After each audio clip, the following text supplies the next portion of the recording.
si tu es sur le point de t'engager, de dire oui à cet homme, de dire oui à cette femme, arrête-toi sur cette vidéo avant d'aller lui donner une réponse. On se voit après ceci.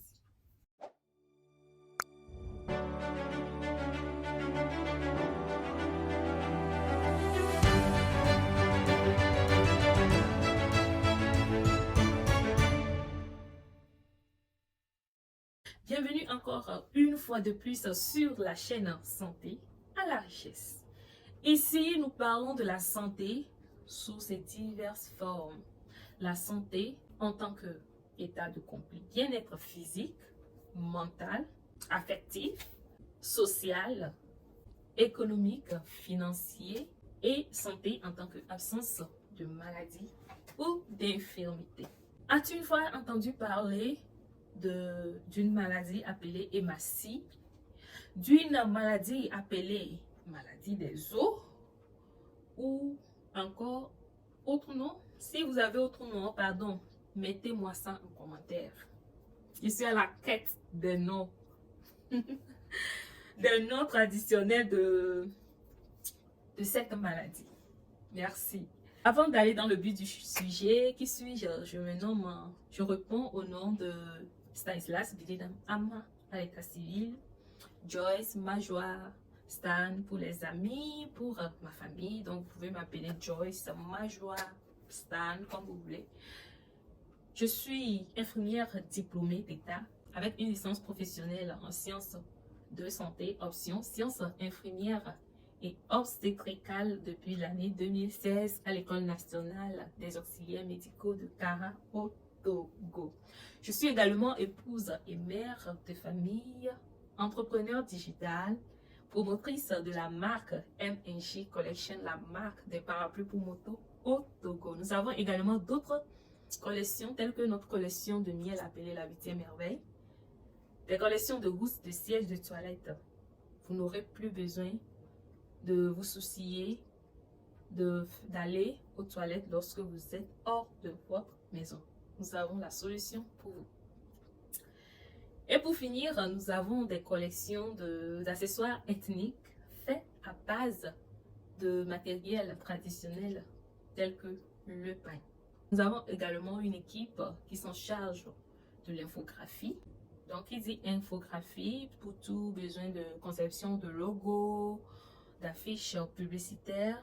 Nous avons une équipe en place pour vous satisfaire. Alors, revenons un peu au but du sujet. Aujourd'hui, nous allons parler d'un thème spécial que beaucoup de personnes ignorent ou soit confondent avec le sujet du groupe sanguin. Il s'agit de quoi? Il s'agit de cette maladie que nos mamans appellent, d'autres appellent hématie, d'autres appellent maladie des os. Je vais bien sûr parler de la drépanocytose. Alors, qu'est-ce que la drépanocytose? La drépanocytose est une anomalie génétique héréditaire qui touche les globules rouges, encore appelés hématies. L'élément principal dans la drépanocytose est l'hémoglobine. L'hémoglobine est cette protéine qui donne la couleur rouge, d'accord, aux globules rouges.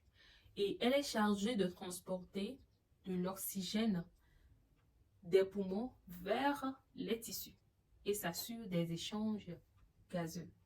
Maintenant, qu'est-ce qui se passe? Voilà la forme normale des globules rouges chez un sujet normal et voilà la forme des globules rouges chez un sujet drépanocytaire. Ce qui se passe est que cette anomalie-là qui touche l'hémoglobine fait que la forme des globules rouges, les globules rouges n'ont plus une forme normale. Les globules rouges sont déformés. Et donc, lorsque l'hémoglobine est affectée, automatiquement, ça veut dire que son rôle est troublé. C'est parce qu'on se comprend. Voilà, je vais utiliser des termes terre à terre, vraiment terre à terre, pour que vous puissiez comprendre de quoi il s'agit. Donc, du coup, il y a cette difficulté-là de transport de l'oxygène. Donc, si chez un sujet normal, il y a par exemple 100 globules rouges et que les 100 globules rouges transportent de l'oxygène. Chez un sujet drépanocytaire, peut-être lorsque on va compter les globules rouges déformés, on en aura peut-être 50. Vous voyez que ça ne serait pas la même chose. Ce qui fait que à un moment, les tissus souffrent du manque d'oxygène.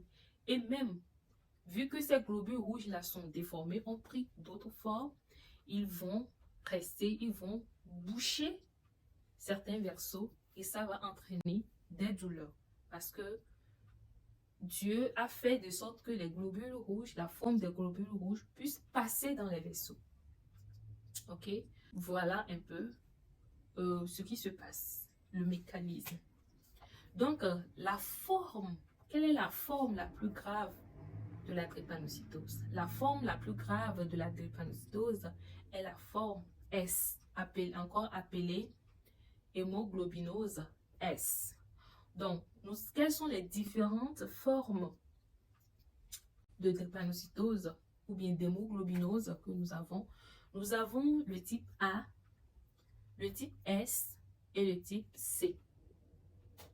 Donc, nous avons le type A, le type S et le type C. Ce qui fait que vous aurez des sujets AA, des sujets AS, des sujets AC, des sujets SC, des sujets CC et des sujets SS. Il faut également noter que par an, il y a plus de 300 000 naissances de bébés drépanocytaires dans le monde et surtout dans les zones subsahariennes. Donc voilà les différents types de drépanocytose, des formes de drépanocytose que nous avons. Nous avons les sujets AA. Les sujets AA, ce sont ces sujets-là qui sont normaux. Ok? Maintenant, les sujets AS et AC, on les appelle des traits drépanocytaires. Traits drépanocytaires. Si tu es AS ou tu es AC, on parlera de traits drépanocytaires. Donc, les sujets drépanocytaires, même c'est les sujets SS, SC et CC. Et les formes graves sont les sujets SS et les sujets CC. Quelles sont les complications de la drépanocytose? Les complications, nous avons l'anémie, comme le dit si bien la maladie anémie falciforme, vu que c'est le deuxième nom de la drépanocytose. Donc, il y a l'anémie sévère qui s'installe. Il y a ce qu'on appelle les crises vaso-occlusives. Ce sont souvent des douleurs articulaires. C'est des douleurs articulaires sévères. Donc, chez ces sujets drépanocytaires, là, vous allez voir, lorsqu'ils font leur crise, ils crient, ils se tordent de douleur. Ça fait vraiment mal parce que l'oxygène ne passe plus. Tout est bloqué. Donc, pour pouvoir les aider, bon, les médecins prescrivent les produits qu'il faut. Et bien sûr, nous les infirmiers, en collaboration avec notre rôle de délégation, nous allons pour faire notre travail. Le rôle de l'infirmier, ce n'est pas seulement de piquer. Nous allons également en discuter une autre fois dans une autre vidéo. Quel est le rôle de l'infirmier? Quel est le rôle de collaboration? Quel est son rôle primaire? Voilà, on va tout étendre. Il y a certaines personnes qui pensent que les infirmiers sont là seulement pour piquer. Ce que je suis en train de faire, je suis en train d'exercer mon métier. Voilà. J'ajoute de la connaissance afin que vous puissiez vous prendre en charge. Je suis dans la prévention. Donc, un infirmier, ce n'est pas toujours le curatif. Il y a aussi la prévention. Ça, c'était une parenthèse. Donc, on parlait des complications.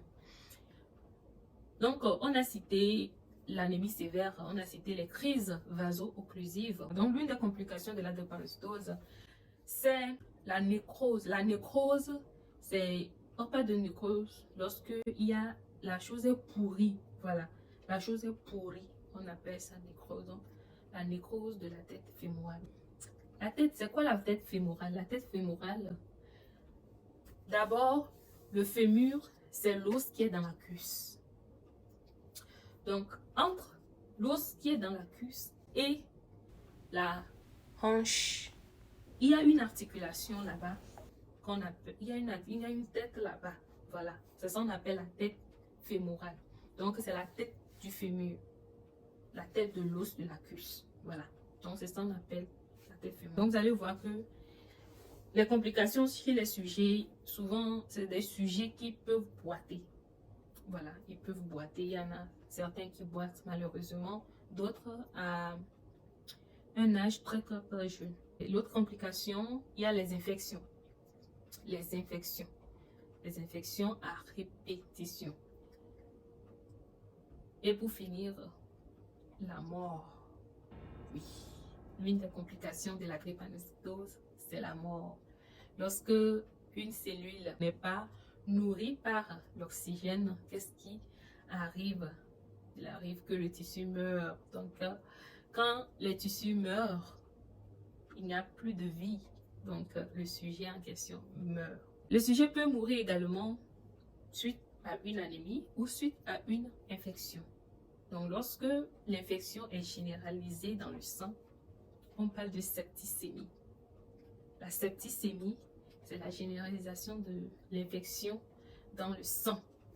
On parle de septicémie. Donc, la conséquence directe d'une septicémie, c'est la mort. Voilà pour aujourd'hui. Nous allons voir dans la vidéo prochaine quelles sont les règles du jeu. Comment briser la chaîne de la drépanocytose.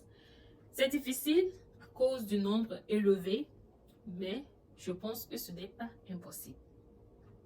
Si nous respectons, si nous éduquons nos proches, si nous insistons, je pense que avec le temps, la chaîne peut se briser.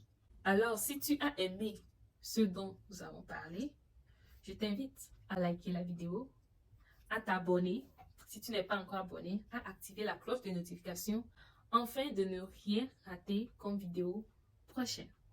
Nous allons voir la deuxième partie sur la drépanocytose à la prochaine vidéo. C'était votre sœur Joyce. Bye.